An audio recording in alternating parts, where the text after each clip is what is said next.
अस्सलाम वालेकुम dear students, आज हम लोगों ने जिस टॉपिक पर बात करनी है वो चैप्टर नंबर 2 का जो टॉपिक है वो टॉपिक नंबर 4 है। हम लोगों ने कार्बोहाइड्रेट से मुतल्लिक आज बात करनी है और बायोमोलिक्यूल्स के कार्बोहाइड्रेट से मुतल्लिक बात करती हैं। आइए देखते हैं कि हमारे पास क्या होते हैं जी कार्बोहाइड्रेट्स। अब कार्बोहाइड्रेट्स क्या होते हैं इससे मुतल्लिक सीखेंगे हम लोग। कार्बोहाइड्रेट्स अबंडेंटली हमारे पास है लिविंग ऑर्गेनिज्म में सबसे ज़्यादा पाया जाने वाला जो है कंपाउंड है। There are found in the organism in almost all part of the cell, हर सेल के हिस्से में मौजूद होता है।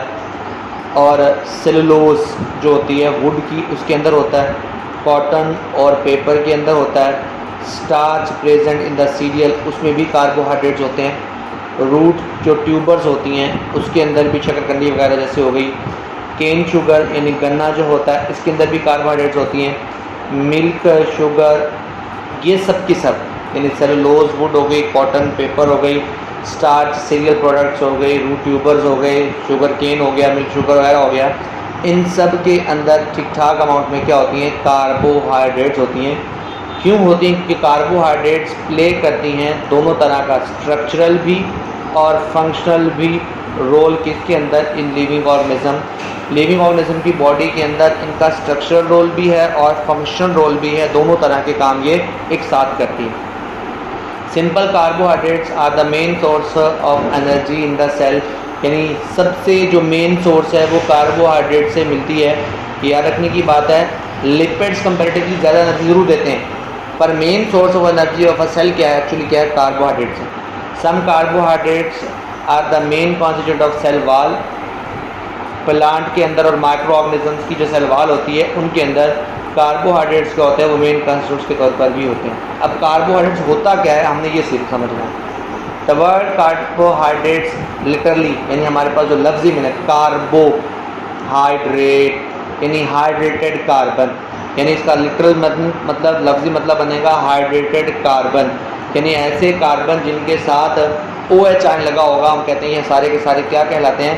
Hydrated carbon. They are composed of 3 चीज़ों से कार्बन से बने होते हैं, हाइड्रोजन भी होती है इनमें, ऑक्सीजन भी होती है। और इम्पोर्टेंट बात ये है हाइड्रेटेड कहने का मतलब ये होता है कि इसमें हाइड्रोजन और ऑक्सीजन की रेशो वही होती है जो नॉर्मली किसके अंदर होती है? पानी के अंदर होती है।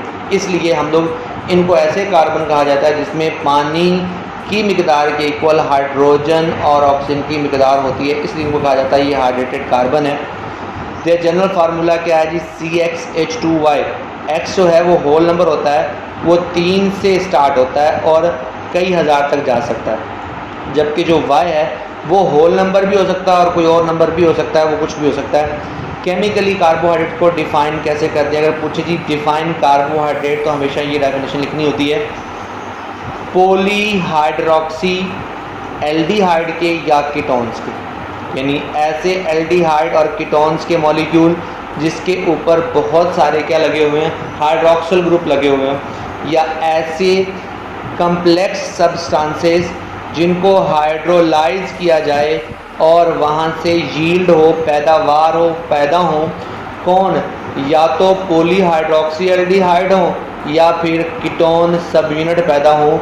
ऐसे कम्प्लेक्स सब्सटेंसेस को जिनकी हाइड्रोलिसिस से पॉलीहाइड्रोक्सी एल्डिहाइड या कीटोन सब यूनिट पैदा होते हैं उन्हें कहा जाता है हमारे पास क्या है? वो सबके सब कार्बोहाइड्रेट्स। हाइड्रोलिसिस में मतलब जो आता है break down of large molecule into the smaller one utilising water, यानी पानी की मौजूदगी में जब बड़े मॉलिक्यूल को तोड़ेंगे तो इस तोड़ने के प्रोसेस को बोलेंगे hydrolysis. The source of carbohydrate में सबसे पहला जो हमारे पास क्या है जी? ग्रीन प्लांट है। These are the primary product of photosynthesis. Photosynthesis के लिए जो हमारे पास हैं वो बेसिक प्लांट ही सारा काम करते हैं। Other compound of plants are produce from carbohydrate by the various chemical changes, मुख्तलिफ केमिकल चेंजेस से गुजरते हैं। Carbohydrate in cell combined with protein, ये कॉन्जुगेट मॉलिक्यूल बनाते हैं, यानी कार्बोहाइड्रेट जो है वो प्रोटीन से भी जुड़ सकता है और लिपिड से भी जुड़ सकता है। अगर कार्बोहाइड्रेट प्रोटीन से जुड़ सकता है, लिपिड से जुड़ सकता है, तो रिजल्टेंट के तौर पर कार्बोहाइड्रेट जब प्रोटीन से जुड़ेगा तो बनाएगा ग्लाइकोप्रोटीन। लिपिड से बनाएगा तो ग्लाइकोलिपिड। अब ये दोनों के दोनों क्या करते हैं, एक्चुअली क्या है, जो हमारे पास सेलुलर स्ट्रक्चर होती है उसके अंदर काम आता है extra cellular matrix of animal और बैक्टीरियल सेल वाल का जो बैरूनी हिस्सा होता है, इनको बनाने के लिए इनका काम आता है। और ये दोनों के दोनों कॉन्जुगेटेड बायोमोलिक्यूल जो बायोलॉजिकल मेम्ब्रेन होती हैं, किसी सेल मेम्ब्रेन होती है, किसी भी ऑर्गेनेली की मेम्ब्रेन होती है, उसका बेसिक पार्ट होते हैं। तो कार्बोहाइड्रेट यहाँ इन सारी जगहों पर बहुत ज़्यादा अहम है। क्लासिफिकेशन ऑफ कार्बोहाइड्रेट्स क्या है? कार्बोहाइड्रेट को सैकराइड्स कहा जाता है। सैकराइड जो है वो ग्रीक वर्ड सैकरॉन से निकाला गया है, जिसके मतलब होते हैं शुगर के। और इसके 3 बड़े ग्रुप हैं। पहला है मोनोसैकराइड्स, फिर डाई भी कह देते हैं, ओलिगो भी कह देते हैं, और फिर हमारे पास क्या है, पॉलीसैकराइड। 3 बड़े ग्रुप बना दिए हैं, मोनोसैकराइड, ओलिगोसैकराइड और पॉलीसैकराइड। एक्चुअली बेसिक इनका जो फिजिकल प्रॉपर्टी है वो इनके टेस्ट में, जो मोनोसैकराइड हैं वो ज़्यादा टेस्ट स्वीट इन टेस्ट होते हैं, ओलिगोसैकराइड जो कंपैरेटिवली थोड़े कम टेस्ट मीठे होते हैं, और पॉलीसैकराइड तो बिल्कुल ही जो होते हैं वो टेस्टलेस होते हैं। तो मोनोसैकराइड्स को हम लोग क्या बोलते हैं, सिंपल शुगर, यानी शुगर की सबसे सिंपल तरीन फॉर्म को आप कह सकते हैं। हमारे पास ये क्या है, मोनोसैकराइड है। याद रखिएगा इजीली सॉल्युबल इन वाटर होते हैं, इनकी सारी प्रॉपर्टीज़ हैं, और हाइड्रोलाइज नहीं हो जाते हैं इनटू सिंपल शुगर में, जो कि ऑलरेडी पहले सिंपल शुगर है, तो मज़ीद इनकी जो हाइड्रोलिसिस है वो नहीं होती है। केमिकली दे आर क्या है हमारे पास, या तो ये पॉली हाइड्रोक्सी एल्डिहाइड होंगे, या फिर क्या होंगे हमारे पास ये कीटोन्स होंगे, या एल्डिहाइड की शेप में होंगे और या फिर कीटोन की शेप में होंगे। क्या होता है, अगर कार्बन सेंट्रल एटम है और उसकी दोनों साइडों पर कार्बन अटैच है तो इस ग्रुप को कीटो ग्रुप कहा जाता है। और यहाँ इसी कार्बन के साथ क्या डबल बॉन्ड ऑक्सीजन है। एल्डिहाइड में क्या है, जो ये लास्ट वाला कार्बन है इसकी इस साइड पे यहाँ समझ लें एक तरह का हाइड्रोजन अटैच है, और यहाँ पर जो है वो डबल बॉन्ड के साथ क्या है हमारे पास अटैच है ऑक्सीजन। अब देखिए इस कार्बन की एक साइड पर हाइड्रोजन है, दूसरी साइड पर कार्बन है, तो दोनों साइडों पर कार्बन होगी तो हम कीटोन कहेंगे, और अगर एक साइड पर हाइड्रोजन और एक साइड पर कार्बन होगी तो हम कहते हैं एल्डिहाइड ग्रुप कहते हैं। और वो शुगर जो इनसे बनती है उन्हें कहा जाता है एल्डो शुगर और कीटो शुगर। ये हमारे पास ग्रुप है, दोनों के बारे में दिखाया गया है। ये आपके पास एक ट्रायोसिस दिखाया गया, 3 कार्बन वाला जो सैकराइड्स होते हैं उन्हें कहा जाता है ट्रायोसिस। इस तरह से 4 वाले को टेट्रोसिस, 5 वाले को पेंटोसिस। मोनोसैकराइड जो होते हैं वो 3 to 7 वेरिएट करते हैं। In nature monosaccharide with 3 to 7 carbon, यानी कम से कम उसमें 3 कार्बन होते हैं और ज़्यादा ज़्यादा कितने होते हैं, 7 कार्बन होते हैं। ठीक है जी, ये सिर्फ मोनोसैकराइड के लिए। दे आर कॉल्ड ट्रायोसिस अगर 3 सैकराइड्स हैं, अगर 4 होंगे तो टेट्रोसिस, 5 होंगे तो पेंटोसिस, 6 होंगे तो हेक्सोसिस और 7 होंगे तो हेप्टोसिस। या अक्सर हमारे पास है ऑब्जेक्टिव में आता है। दे आर जनरल फार्मूला जैसे आपने पढ़ा था CxH2ON, यानी वो हमारे पास क्या होता था, इसमें n जो है वो होल नंबर है फ्रॉम 3 to 7, यानी इस फार्मूले में जहाँ n है जो भी आप यहाँ पर लगाएंगे वही हमारे पास क्या होगा, उसी तरह का वो मॉलिक्यूलर स्ट्रक्चर बनाएगा।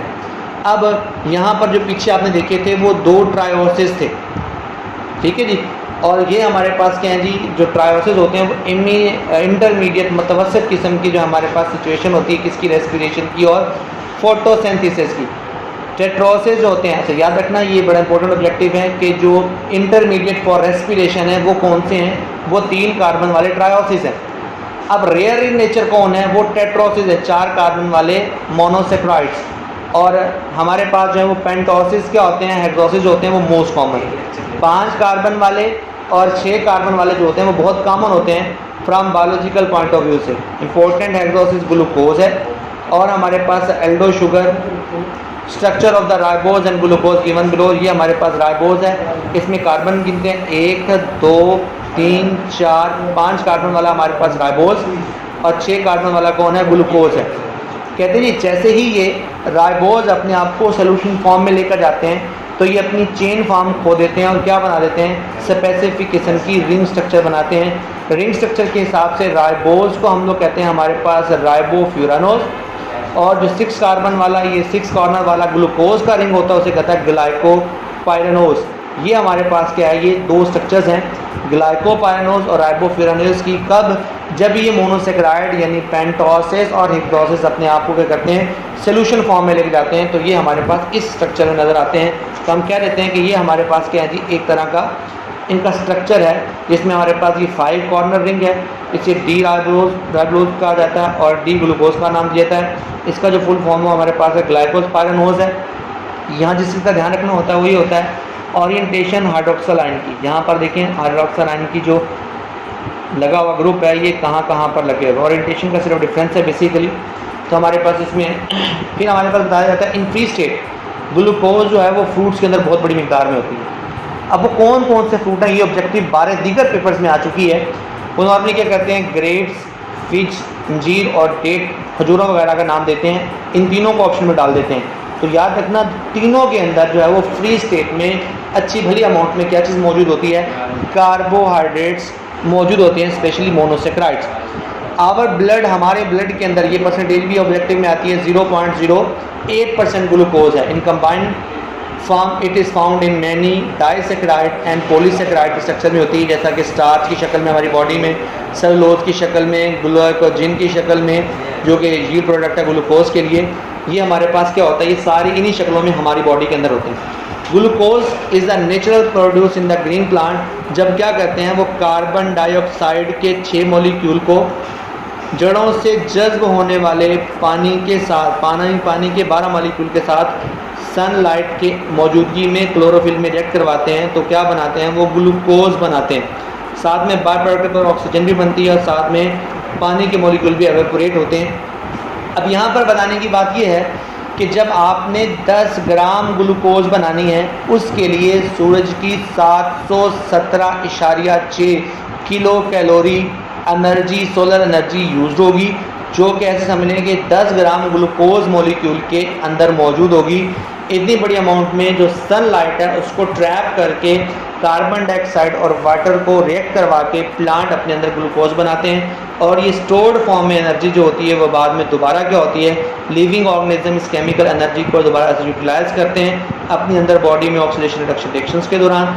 ये हमारे पास बेसिक क्या है, कंसेप्ट है। ये ऑब्जेक्टिव में बड़ी दफ़ा पूछा गया कि 10 ग्राम ग्लूकोज बनाने के लिए कितनी सोलर एनर्जी यूटिलाइज होगी, तो वो है 717.6 किलो कैलोरी एनर्जी। तो जी स्टूडेंट, ये मोनोसेक्राइड का बेसिक इंट्रोडक्शन था जो आपने सीख लिया है किस तरीके से मोनोसेक्राइड होते हैं, क्या उनके जो हमारे पास मॉलिक्यूलर स्ट्रक्चर होती है 3 to 7 कार्बन होते हैं।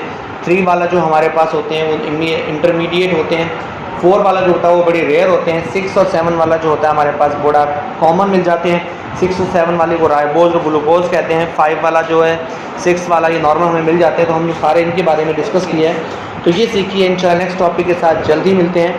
जो नेक्स्ट टॉपिक होगा वो हम लोग मोनोसेक्राइड के बाद हमारे पास ओलिगोसेक्राइड पर डिस्कस करेंगे।